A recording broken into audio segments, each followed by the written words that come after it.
It has revolutionized our business. It's awesome. If you don't have to send a crew back out to do a job twice, it's a money saver right there. It's an amazing product. I really thought it wouldn't do what it was all hyped up to do, but it does. Easy Street is more expensive, but in the long run, it's really a cost savings because we don't have to go back and do it twice. It's awesome. The time saving is great. It can be driven on, you can open the street back up. Hot mix, you cannot. Easy Street has allowed us to work in conditions that we wouldn't normally be able to. You can put it down if there is moisture on the ground. It's very workable. How's that sound?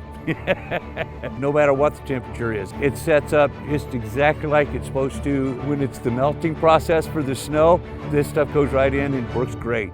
It's worked well in all conditions that we've used it in. Even with the snow on top of it, we have no problem with it stockpiling. It crusts over to protect it from the elements. It's great.